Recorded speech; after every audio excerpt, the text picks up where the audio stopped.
want to start on our back, and this is where we're always going to be when we're assessing our level of separation, okay? So when you think about, your abdomen, you've got your sternum up here, which is that bone you can feel just sort of where your ribcage sits, and then you have your pubic bone, so where your pelvic sort of meets.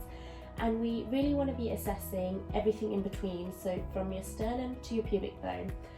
I don't want you to try and do anything. I just want you to run your fingers down the midline of your abdomen where that ligament is, and just see, how does it feel? Does it feel springy? Does it feel soft? Does your skin feel quite loose? And this just sort of starts to give you a picture of, when you're at rest, what your strength is actually like and what is that ligament actually doing. So when you've done that, I want you to think about your breathing mechanics.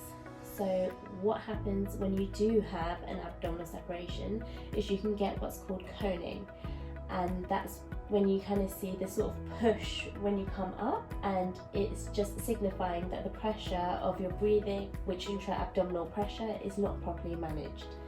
So when you're assessing how your abdominal separation, like the width of it, I want you to think about tucking your chin and do a little crunch. We're not coming all the way up, but we just want enough so our shoulders are off the ground. And now I want you to again start running your fingers down your midline of your abdomen, and I want you to notice where you should feel the two sides of your rectus abdominis, and you feel like a shelf, and that shelf signifies where each of your rectus abdominis starts. And if you find your navel, I want you to measure 3 fingers above your navel, and I want you to measure the distance of separation, 3 fingers above and 3 fingers below your navel. And how you'll do that is you'll get your 3 fingers. So if we're thinking of pressing down like this, we're not going to get a good idea of how wide the separation is. So you want to put your fingers down horizontally. So you can start with 1 finger and then 2, and then you can naturally start to feel where those rectus abdominis are sitting. So 1 finger is 1 centimeter, 2 fingers 2 centimeters. And then I want you to repeat the same 3 centimeters below your navel as well. Now, I am 3.5 months postpartum now, so I actually had a 3 centimeter abdominal separation. But when I'm feeling my separation now, I can feel that I can apply really good tension across that ligament.